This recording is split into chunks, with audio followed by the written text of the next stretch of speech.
board while I sort of say hellos to everybody. So good evening, everybody, and thank you so much for joining us tonight. Really excited to have this webinar all about long COVID. So we are joined, I'm Izzy, sorry, by the way, and I'm one of the student coordinators here at the CSP. So I'm going to pass over straight away to Helen Harte, who is one of our professional advisors here at the CSP, and I'll let her introduce Hannah and Emily as well. Thanks, Izzy, and hi everyone, welcome. Apologies to those of you who were tuned in a wee bit early and didn't have the dubious pleasure of listening to our chat, but welcome, you're really welcome tonight. I'm just going to start off just by launching a quick poll just to find out where you are in the country. Thank you so much. So if you wouldn't mind just doing that, and while we do that, I'm just going to talk you through a little bit about what we're going to do tonight. So my name's Helen Harte and I'm a professional advisor at CSP, and part of my national portfolio is COVID and long COVID, and it's absolutely I think fair to say that long COVID is something that has taken the profession, the health service, and has really transformed the way that we think about multi-system illness. And I mean, 2 years ago, we never knew the first thing about this, right? So we are really building this plane as we're flying it, which is one of my favorite phrases just at the moment. So long COVID is something that is just developing at pace. It's something that is going to be a massive part of all of our jobs, all of our roles. And it's really important that we start to upskill ourselves and start to understand a little bit more about long COVID, because it really doesn't matter at what point in your education you are, if you're a student, or what point in your career you are, if you're a new grad. This is something that's going to be with us for some time yet. So it's really important, and I'm thrilled that we're able to come talk to you guys tonight. So I hope you've got a brew or something a little stronger, and we're going to do a little bit of work tonight to explain our position on long COVID with you just now. So thank you all for pulling in that first poll. That's really great to see such a spread of people joining us today. So we are, as always, grateful for you for taking time out. We know life is very busy at the minute, so more than ever, we really do appreciate your time. Thanks for coming. Okay, stop sharing that one. And just before we kick off, we'll launch our second question of the night, which is just a real confidence scale about your knowledge of long COVID. So if you wouldn't mind just popping in that poll there, how confident you are, how secure you feel in your knowledge of long COVID. And please do not feel ashamed if your answer is like, why is there a 1 here? Because I'm in a minus figure. We've all been there, and it's very normal not to feel particularly secure about it. Also really aware that people of very different stages might have had some personal exposure, some placement exposure, or some early career exposure to long COVID. So hopefully we can help just nudge some of you some way along that line at the moment. So great, we've still got a few people joining, but don't worry guys, you haven't missed much. We're about to get started in just a minute. Fantastic, thank you very much. That's fab. All right, so if I move us on, am I able to move the screen on? I'm not sure that I've got the button, Izzy. You might have to do it for me, sorry. Thank you. And I really want to just start by saying that COVID, long COVID, is a massive storm, let's be honest. And we're all experiencing it, but we're all at really different points. So I do bring this webinar to you tonight, really hoping that nobody feels triggered by the things that we talk about, recognizing that everybody is at a very different place in a very different state. Okay, so just really want people to be clear that where you want to post any questions, that's absolutely fine. Please use the question and answer button to do that. And that's where we'll pick most of the questions at the end, rather than from the chat, because the chat just gets a little bit messy. So please do use that Q&A function if you've any questions you want to raise, and we'll do our very best to answer them. I think it's fair to say that there aren't many experts in long COVID around. So please do bear with us. We're learning all the time, as I said. And I think it's important that we set out tonight this idea about, we're talking tonight about long COVID. We're not talking about COVID-19 itself. We're talking about the sequelae, that longer term problem that occurs for people in that sort of post-infectious period. And it's really important that we get to grips, ideally really early on, that there's no correlation. So just because you may have been somebody who acquired COVID and you never went to hospital, that doesn't preclude you from developing long COVID at all. So there's really very little relationship between the severity of your illness and the likelihood that you'll go on to develop long COVID. So let's just put that out there front and center. And I know that Hannah and Emily will both go on to talk about that in a little bit more detail in a second. So can you move me on, Izzy? Brilliant. So hot off the press, this only came out on the 6th, and the World Health Organization have re-clarified, restated their case definition of long COVID. So this is really current, and it's changing all the time, this. If you are tech savvy, the QR code down there in the right-hand corner will take you directly to the WHO pages where you can find this as information. But really, I've just pulled out there in gold a few of the words. Again, so post-COVID-19, it's in individuals with a history of probable or confirmed SARS-CoV-2 infection, SARS-CoV-2 infection. 3 months from the onset of COVID-19 with symptoms that have lasted at least 2 months. So what we're looking at now is that sort of 12-week history. So we're pushing on with symptoms that are lasting longer than 2 months, but are there at that sort of 3-month point after illness. Really, really important that we're looking at long COVID as something that cannot be explained by an alternative diagnosis. So just because we're in a crisis doesn't give us the right to shortcut investigations and treatment for other conditions. Okay, so it's really, really important that we do still make an attempt to exclude other diagnoses here. And the challenge, I won't talk too much more because I don't want to steal Hannah and Emily's thunder on this at all, but symptoms could be new, they might be persisting, they might fluctuate and relapse over time as well. So you could move me on. Izzy, that'd be fab. So I really want to introduce to you Hannah and Emily. And Hannah and Emily had the very dubious pleasure of working with myself and my colleague at CSP. Both Emily and Hannah are master's students, or Emily was. She's now a new grad. But they worked with me over the summer at the CSP, and we gave them a deliberately vague brief. So the brief that we gave to them was, we want you to go away and create a resource that will support and inform students and new graduates about long COVID. And I'm absolutely thrilled with what they've produced. It's absolutely staggering what can be done on a placement that's only 6 weeks in length. We have taken this information now and we're actually expanding it so that it's not a student and new graduate resource. And I think that sings to the quality of it, is that this is now something that CSP is adapting for the whole profession. Okay, so really important to bear that in mind. And what I absolutely love about this, and my absolute passion in physiotherapy, is that that's the royal we, Hannah and Emily, went to people who were living with long COVID to really understand their experiences, their lived experiences of long COVID. And for me, that has to be a cornerstone of our practice, whether that's long COVID, whether it's respiratory disease, whether it's Parkinson's disease, I don't care. But we have to pay attention to the patient experience, that long-term view, that lived experience.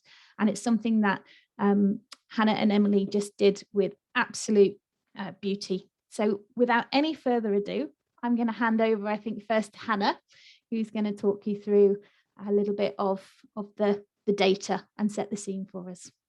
Thanks. Oh, thank you. So what's the big deal? about long COVID. There was a government report that came out in July of this year that says there are 2 million people in the UK who have either had long COVID or are still living with long COVID.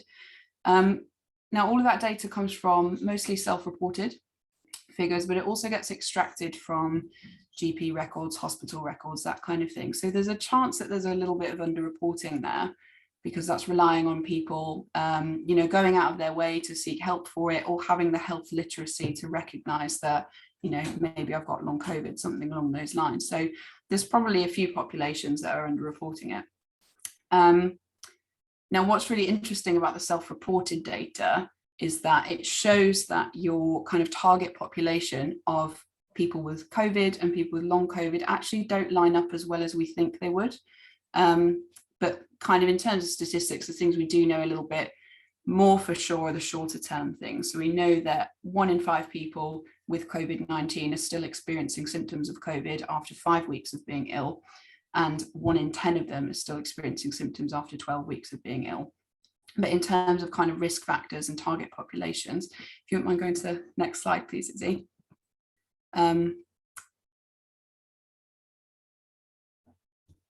Thank you. One area where that disparity is kind of most stark is when we look at age. So when you look at populations with COVID-19, so this is kind of comparative data, it's not longitudinal at all. So we've got 100 people with COVID-19, 100 people with long COVID. We're looking at what's different and what's the same between them. So when it comes to COVID-19, a massive risk factor is age. The greater your age, the greater your chance of acquiring COVID-19, particularly if you're over the age of 80. But what we can see with the long COVID data, so the orange line, is that kind of mean population is sort of shifted a little bit younger. So it's more of a working population that are going on to develop long COVID, particularly between the ages of 35 and 70. We don't really know why. So sadly, we're at the stages where we're kind of playing with numbers and we don't really know why these things are happening. But it seems like being of that age group is more of a risk factor for going on to develop long COVID. So would you mind going to the next, please? Another place where we can see this disparity is with sex as well. So for COVID-19, again, if you've got 100 people, 53 of them are going to be men. There's a slightly higher chance of acquiring COVID-19 if you're a man. But if you're a woman, of that 47% in the COVID-19 population, that's somehow translating into a 57% for the long COVID population. Again, we can't really say why, but that seems to suggest that being female is a risk factor for going on to develop long COVID. Next one, please. Thank you. Ethnicity is a really interesting area where there's this disparity as well. So if we're looking at the blue columns, we can see that there's quite a little bit of variability between different ethnic groups and risk of acquiring COVID-19. When we're looking at the orange columns, we can see it's a much more even spread. So with COVID-19, people self-reporting as Black or other ethnic group, they've got a higher risk of acquiring COVID. People self-reporting as in a white ethnic group have a less chance of acquiring COVID. But we can see there's this really big jump in between the COVID and the long COVID, particularly for the white ethnic group. So it looks like that's a risk factor. But again, with self-reported data, it's a little bit tricky. It could just be that, this is the population that is the best at self-reporting these things for whatever reason. It's quite hard to kind of unpick the whys, but we can see that there's this risk factor, which means you don't have an equal chance of, going on to develop long COVID from a COVID-19 situation. Next slide, please.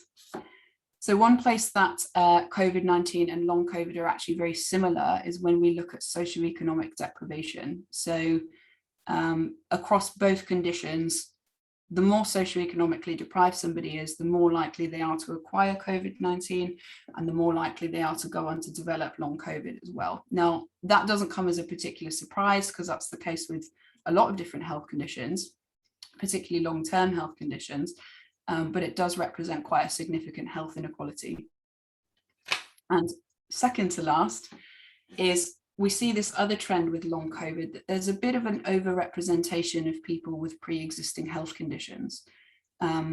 It seems that the people who are sort of more limited or more disabled by their pre-existing health prior to getting COVID-19, they are more likely to go on to develop a long COVID symptom profile as well. Now, the reason we've only got one graph here instead of two, we can't really compare this data with COVID-19 data.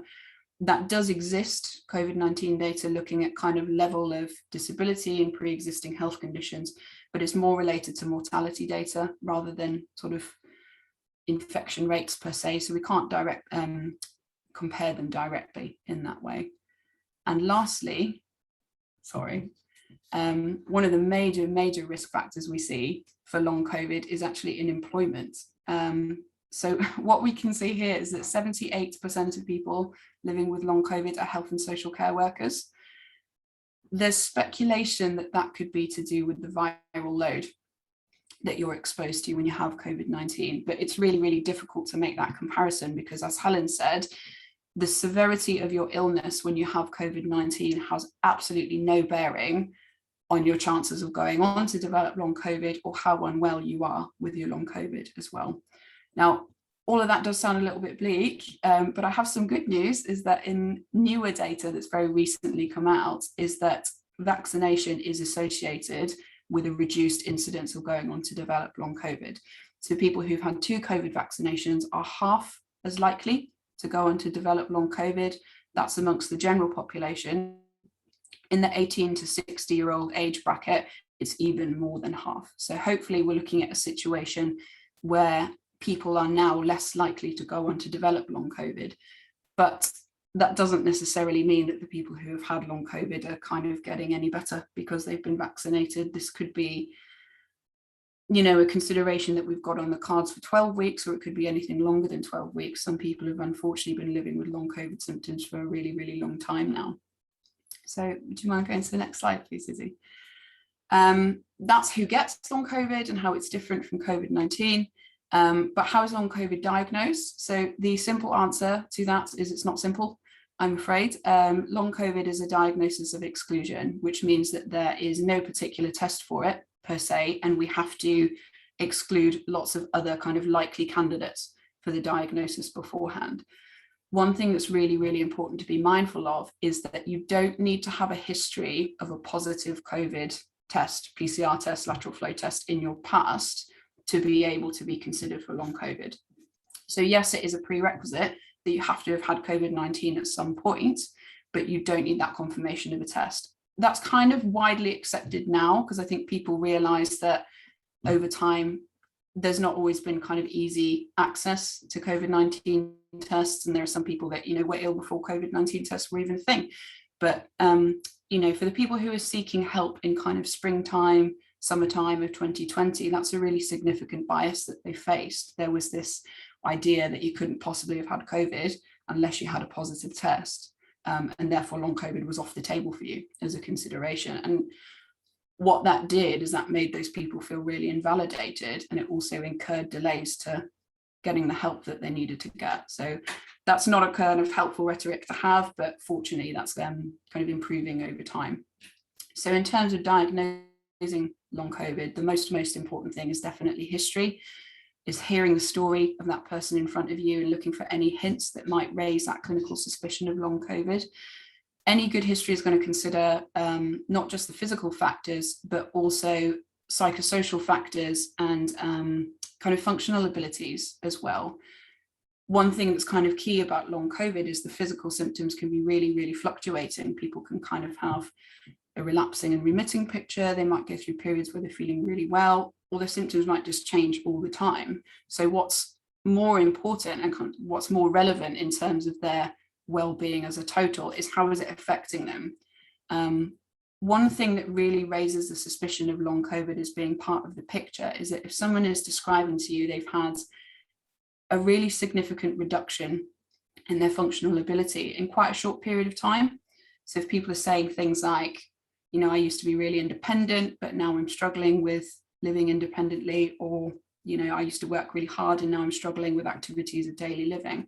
That's something that makes us think a little bit more about long COVID as part of the picture. Another thing that people describe is that their symptoms start after a period of acute illness.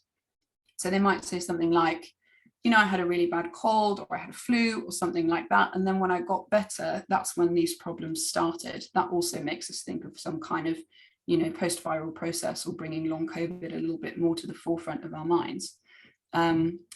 One thing that's really, really common with people living with long COVID, in fact, 86% of people report this, is something called PESE, which stands for post-exertion symptom exacerbation. In my head, I say P's all the time, so I forget exactly what it stands for.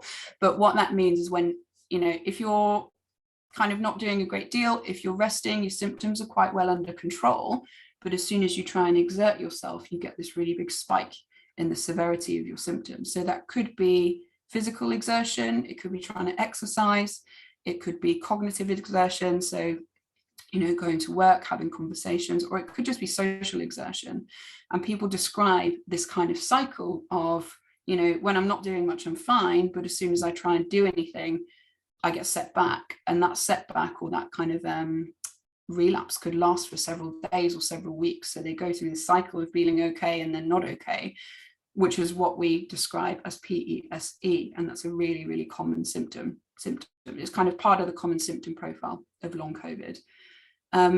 If long COVID is a consideration on the table, one thing that we really, really need to do is assess for any other complications.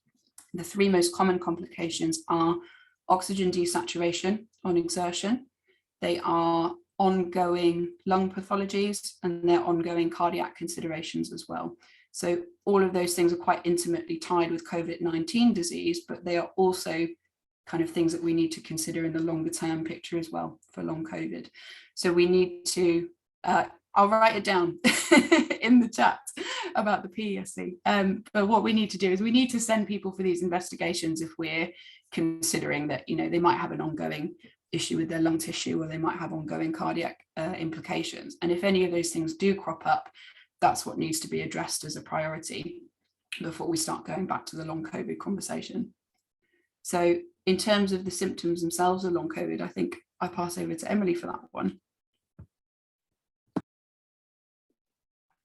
Yeah, brilliant. So the signs and symptoms of long COVID are wide ranging and vary from person to person, as has been described by Helen and Hannah so well, and that there's not kind of a foolproof kind of picture of what this person is. It's not like your shoulder pathology or anything like that, where you're testing for certain things, as you can see by the lovely infographic Hannah made, that the symptoms are absolutely huge. And that's because long COVID is a multi-system condition that affects the ACE2 receptors, which is expressed in almost every tissue in the body. So it's important to consider all of these symptoms, and remembering that some of these symptoms won't happen as soon as you see that patient, they might develop them afterwards. So making sure that you're keeping a consistent log of what symptoms your patient are experiencing at that time, so then you can make sure that whatever plans in place is specific for them. Helen, is there anything you'd like to add to this slide?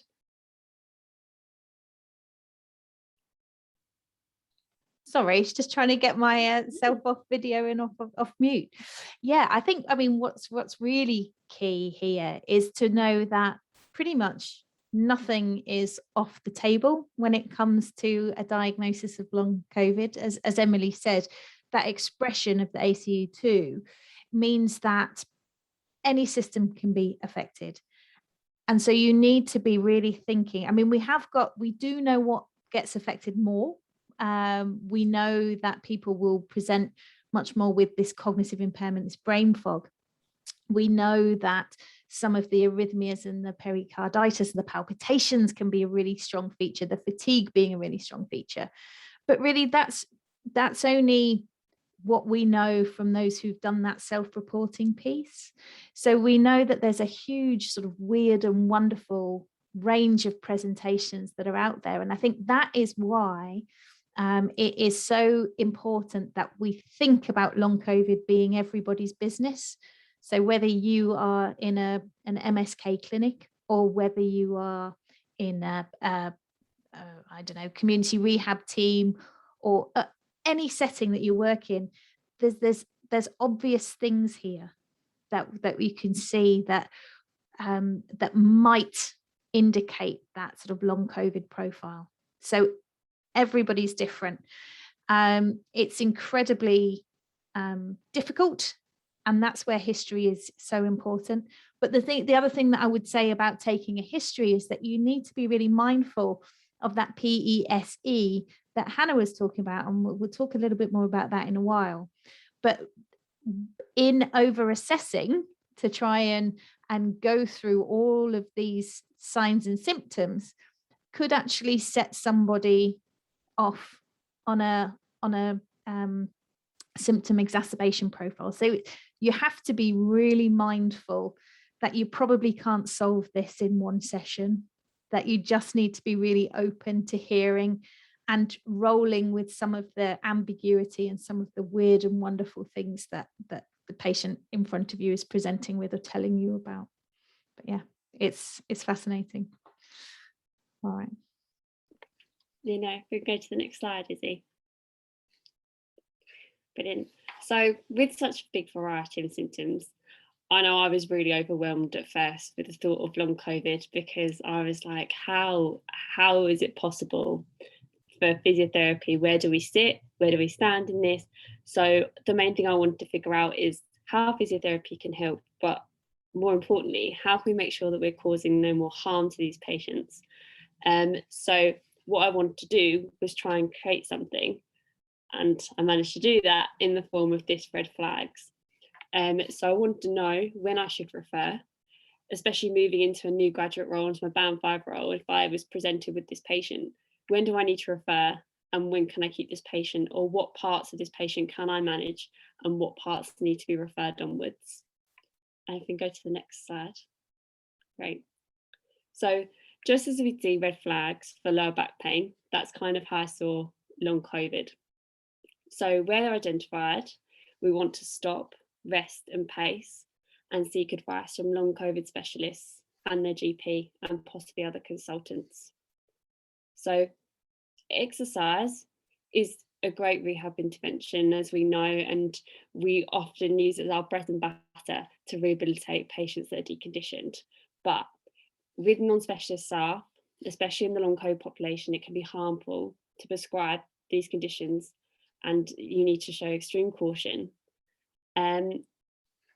So where we try and slowly return back to exercise, it doesn't work with this population, not all the time.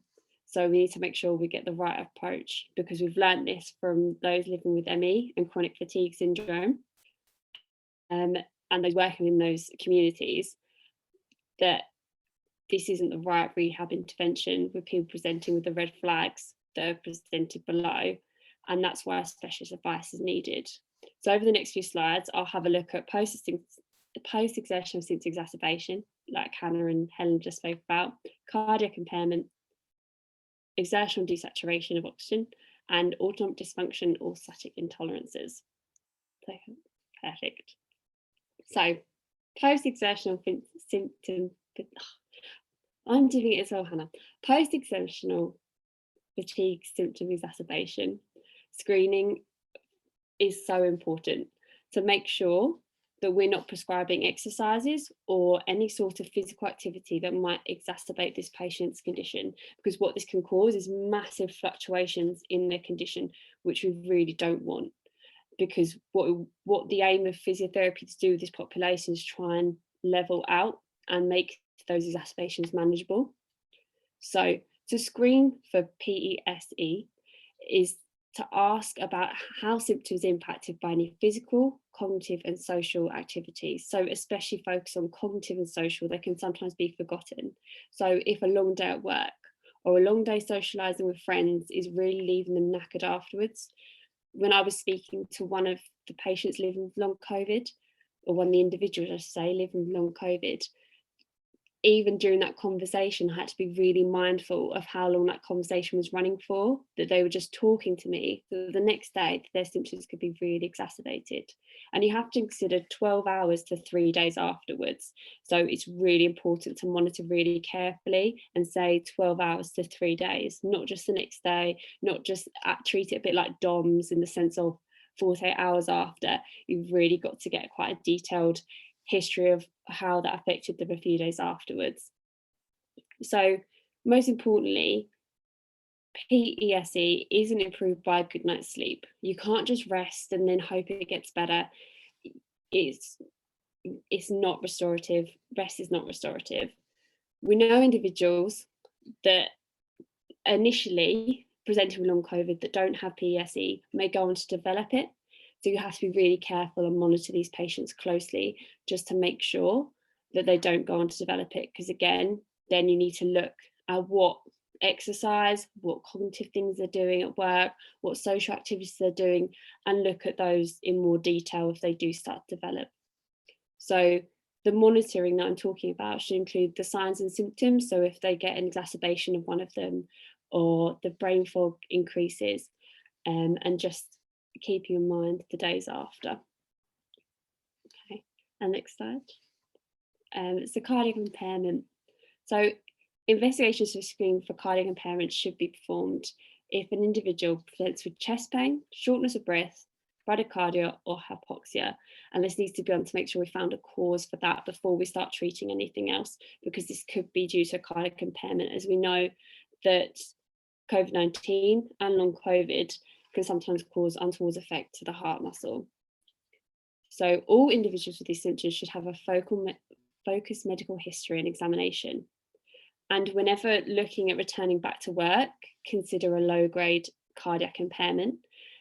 So when looking at going back to work, you want to make sure that you're taking a detailed history of what their work includes. So making sure that you're considering how long it takes for them to get back to work, what sort of work they do. Is it a lot of manual work or is it a lot of sedentary work? Just considering those sorts of things and trying to assess them in clinic. Of course, it's not always possible to make it really replicable, but if we can try and make it as close as possible, because the last thing we want is someone who's working a very manual job in a factory or even a firefighter to then go back to that work and not having done a lot, and then putting them straight back in saying, oh, it's okay, and then having them complications after. So making sure that you really understand what their job entails, what their role is really important for going back to work, especially considering cardiac impairment. Okay, next slide. Brilliant, thank you. So to screen for exertional oxygen desaturation, pulse oximetry should be done in sessions and recommended during functional tests, such as a 1 minute sit to stand, if that's what's chosen for your patient. If during this test or following the oxygen falls to 3% or below, further investigations will be needed. Tests should be performed should be clinically reasoned. So make sure that when the sit to stand might not be appropriate for patients with cardiac impairments or statin intolerances or PESE, because it might just worsen their symptoms. So make sure that whatever you do in clinic, just like you would with any of your neurological patients, that you're really reasoning why you're doing it with them, and it's not going to cause them exacerbation, because that will ruin the therapeutic bond that you have with that patient. That is so important with this patient group. So make sure you keep their faith in you. So just watch your clinical reasoning, what testing you're giving them, but it is important that it's identified. But again, like Helen said, it might not be able to be done all in one session. It might have to be done slowly throughout the sessions until they can tolerate it. So consider those with chest pain, post-exertional symptom of vacillation and autonomic dysfunctions when you're giving exertional desaturation tests. Okay, next slide, please. Okay, autonomic dysfunction and orthostatic intolerances. This is the one I think Hannah and myself found the hardest to get our head around in terms of what it really was. And the easiest way I thought about it was, we're very used to having our patients on the ward that when they stand up, they feel quite faint. And that's called an orthostatic intolerance. And what it is basically the nervous system just isn't coping with that change in position. It's just not increasing heart rate and blood pressure in order to adapt to that response. And that's what we're finding with people with long COVID. So it's commonly, with these patients, it's recommended they should be screened, and it should be done by measuring heart rate differences using an active stand test. Again, making sure that you're taking into consideration clinically reasoning that test. An active stand test is performed by measuring blood pressure and heart rate following 5 minutes of lying and 3 minutes of standing. So common presentations of autonomic dysfunction are breathlessness, palpitations, fatigue, chest pain, and feeling faint. So because of this presentation, it can sometimes be hard to differentiate between that and cardiac impairment.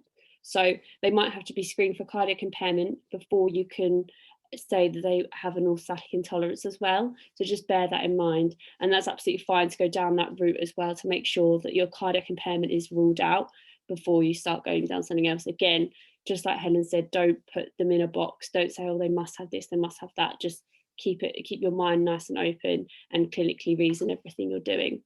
So when they do have orthostatic intolerances, just make sure they can still do something. So make sure that they can use non-upright positions. So one of the individuals living with long COVID loved floor yoga. So she could do stuff on the floor and things like that and consider those options. So try not to exclude them from physiotherapy just because they can't stand up, because I think that's very easy to do sometimes because we're very used to our sit stands, we're very good at our squats and things like that. But yeah, just think outside the box in terms of what can they do lying, what can they do in like all four positions and things like that. And also consider compression garments, because that can be really good, and isometric exercises can be really good for that patient group. And next slide. Brilliant. Okay, so the 6-step rehabilitation approach. So it's really important for this patient group that we listen, understand and empathise with their situation, as they're probably used to not being believed and dismissed, as you probably gained knowledge of now from Hannah and Helen, that lots of people, especially we spoke to, spent a long time trying to find their diagnosis. So when they finally get seen by someone and believed and validated, it's really, really important that you keep that trust and that bond between you and your patient. So it's also important to have a really holistic approach and see physiotherapy as one part of the jigsaw and part of the bigger MDT that can help them, because as you've seen, the symptoms are massive and you're not alone in dealing with these symptoms, and make sure that you access all kind of the adjuncts to your MDT to make sure that you can address all of them, because that way you can give the patient the best care possible. So it's the other thing is to make sure that we set really, really realistic goals. So we know that from our other disciplines that goal setting is really important, and with this patient group, their goals may be very, very small, unfortunately, just for where they are in their stages, but to make sure that they're really realistic, because they're going to want to go back to normal, because lots of this patient group will have lived in the community, had COVID-19 and not thought anything of it. So they are working, they want to go back to work, they want to return to normality. We as clinicians have to make sure that we set realistic goals for them and set them out really nicely, and make sure that we're just transparent with them, because again, that's something they might not have had, just that trust again. So physical therapy considerations for all those living long COVID are to progress cautiously. Remember, your patient symptoms can change quickly. Monitor patients appropriately. Remember, symptoms can fluctuate, current symptoms can progress and new symptoms can occur. Provide education to prevent exacerbation and oxygen desaturation during physical activity. Safety net patients, just like you would with your lower back pain. Make sure they know who, when and where to go when symptoms progress. And the aim is for symptom stability. So to make sure that fluctuations are manageable, like I said before, we don't want these massive peaks and massive troughs, because again, these troughs are really going to bring them down. So we want to try and level it out, just like another patient group with your CPD, your pacing, things like that. You just want to try and level it out and they can manage it. So remember, I know I've spoken about physical activity and physical exercise. So remembering that they're two different things. So physical activity is anything that involves cleaning, working, doing anything around the house and things like that. So just to live their basic life, basically. And physical activity is anything above and beyond that. No, so Exercise therapy is anything above and beyond that. So they're your kind of prescribed exercises and things like that. So to make sure that you differentiate them well. So another important consideration of physios is to try and remember the role we play in respiratory conditions. So we can address the respiratory, we can use our respiratory physiotherapy skills, such as breath management and positions of ease. However, if a patient presents with what appears to be a dysfunctional breathing pattern, then we can refer on, because again, this is something that has been done for years in COPD clinics and things like that, and really requires a specialist approach. So, as physios, assisting with those living with long COVID, we should educate them about pacing to prevent exacerbation and oxygen desaturation during physical activity. In addition, we need to direct to peer support networks such as online forums, inform them how and when to access other members of the MDT, as I've said before, and act as a signpost to other networks such as social care, employment and housing if they need that extra support. Again, not just the MDT, looking wider. We also need to provide resources to assist information sharing with friends and family, and encourage a strong support network at home, as this patient group are used to not being believed, as I've said before. So giving them ways to talk to their friends and family about what their needs are, what their pacing needs are, is really important.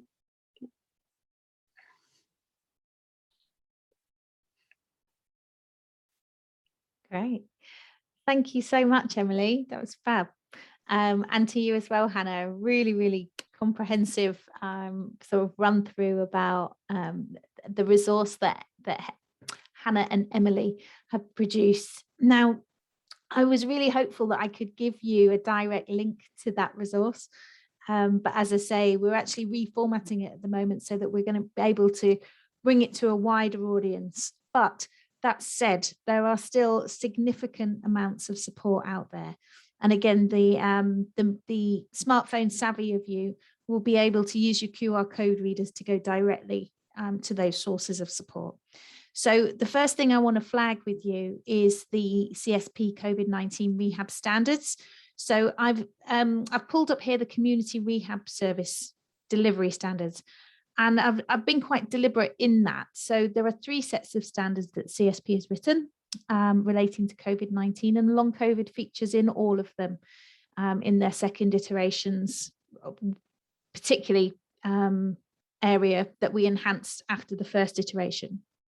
So community rehab I've pulled out specifically because, as we've heard all the way through, that the severity of COVID-19 infection does not correlate to the development of long COVID and the severity of long COVID. So it's very likely to be the case that if long COVID pops up on your caseload, which inevitably it will, it's most likely to be in somebody who was never hospitalized. So you need to really take that community rehab approach. And community rehab is really sings to that need for absolute personalization, the changing nature of relationships, the therapeutic alliance between therapist and patient. And really what the other thing to remember here is about that you're never alone. So although you might be seeing your patient in a unidisciplinary sense, pull on that multidisciplinary support that's available to you. And that's absolutely critical to the success of long COVID rehab. So yes, we're presenting this today as the Chartered Society of Physiotherapy. Physiotherapy isn't the panacea for long COVID. It's part of a jigsaw of support that's required for patients. Our colleagues in occupational therapy have got some absolutely brilliant resources on fatigue management and on pacing. And I would challenge any of you who've ever experienced a sort of post-viral illness or a long-term condition to really think about your own experiences of pacing. And I don't know about you, but when I think back to clinical practice, I would very often have a patient who might come into me and just say, well, I'm no better. In fact, if anything, I'm worse. And you'd think, well, crikey, what did I do that was wrong? And you'd unpick that with the patient. And actually, they'd felt so much better that they'd gone off and done an hour's gardening, and actually that's what set them back. It wasn't your intervention. And that's what we mean by pacing. So it's making sure that people don't boom bust their activity levels. So they're really working within that envelope. And when we're talking about long COVID, often that's around fatigue, but it could be joint pain. We know people are experiencing lots of joint pain. Similarly, as was correctly pointed out by Emily there, that respiratory component, long COVID is so much more than a respiratory disease. It's a respiratory virus, yes, but the systemic effects are much greater than that. But for some people, breathlessness and breathing pattern disorder does become a core feature. So the other thing I really want you to do is to think about your own scope of practice, your own level of competence. And what's really important is that we don't inadvertently, in wanting to help and support people with long COVID, actually be part of a problem that exacerbates their condition. And that for me is the real kicker here. We don't want to cause harm by trying to do the right thing. And that's where this long COVID, this World Physiotherapy paper is so important. It talks about the safe rehab approaches for people with long COVID. And we've got to learn the lessons that we already understand from other long-term condition groups. Okay, so the classic one when we talk about long COVID is that group that have lived with chronic fatigue syndrome and ME. Okay, and that's where PESE comes from. And as our understanding of that has developed at pace through long COVID, but that post-exertional symptom exacerbation, and just like Hannah and Emily, I'm 18 months in now and I still struggle with saying it. It's the biggest tongue twister in the world. But that really is one of those critical signs of chronic fatigue syndrome and ME. But that's not to say that everybody with long COVID and everybody with PESE will go on to develop chronic fatigue and ME. But we have got a lot that we can learn about the approach that people have taken to that cohort of patients. But I would absolutely urge everybody, I think it's our clinical responsibility to have a good read of that World Physiotherapy paper. Other things to look at here in terms of support, we've already talked about the importance of Royal College of OT, and do have a look at their resources. They're absolutely fantastic. NICE have got a rapid guideline, and it's a guideline that gets reviewed constantly and updated constantly in respect of long COVID. Now, the disappointing thing here is that rehab doesn't feature particularly strongly, and it's something that CSP sits on some of that guideline negotiation panel alongside our AHP professional body colleagues. So we're constantly lobbying for improvements to rehab and access to rehab through that channel. But because of the way in which NICE is structured and what NICE insists upon is that evidence-based approach, we're kind of struggling a little bit. Okay, but that's why it's so important. I don't know if you guys are aware, but the National Institute of Health Research have launched a significant amount of funding into long COVID. And we've got physiotherapy teams working in at least 4 or 5 really big, significant trials that are really going to support and add to the evidence base for rehab here. So it's really, it's a watch this space scenario on the NICE guidance. Long COVID physio. I don't know if any of you have come across long COVID physio as a group, but they are absolutely brilliant. Okay. They are a group of physiotherapists and physical therapists. They have an international membership, but they are physios who are living with and experiencing and recovering from long COVID. So they have this really interesting ability to look at this problem through 2 lenses. Their lens as a physiotherapist and their lens as a person living with long COVID. They've produced numerous papers. They have produced brilliant podcasts and webinars. So I really would urge you to go away and look at some of their resources that they've produced. Again, absolutely brilliant. And then finally, the last resource I want to just point your attention to is the Your COVID Recovery site. And this is the NHS England response to COVID and long COVID. And we have to be honest and say it's predominantly aimed at COVID, although what we know now is that long COVID actually seems to be more of where the information gap is. So again, your COVID recovery is constantly under review, and they're updating things all the time. Especially at the moment, there's a big push. We've talked today about adults, and all the information here you've heard relates to adults. There's a big push now on your COVID recovery to start to think about children and young people, because they do present differently and they do have a different set of needs. It's not as prevalent in a children and young people's population, but there is still a significant number of children who've been affected by long COVID. So again, that's another piece. As I say, we're building this plane as we're flying. We need to just stay across the resources, stay engaged with this agenda, stay engaged with Frontline, okay? Because there's some really good stuff that's found in Frontline. And in fact, I'm just going to pop in shameless self-promotion plug. I wrote a piece in Frontline a little while ago now, I think it's published back in August, about a safety first approach to long COVID. Do have a look at it. It sets out those red flags that Emily's spoken about, and it really does just put that safety first spin on things. Rehab is appropriate for people living with long COVID, but rehab doesn't necessarily equal exercise and physical activity. Okay, we need to think more broadly about our skills and use exercise where it's appropriate and safe to do so, but it can't be our first stop on this pathway. Our first stop has to be that we're making sure that we're being absolutely safe and cautious in our approach, because we risk doing real harm if we weren't to do that. So that is the end of the presentation tonight. We've just got our final listening slide. I would urge you to put any Q&A in the chat, and we're really happy to answer anything. I know we've done a little bit for you on the way. This is the view of the resources, kind of what it will look like when it's live on our website, and we will update you all when that comes back online in its new and improved state.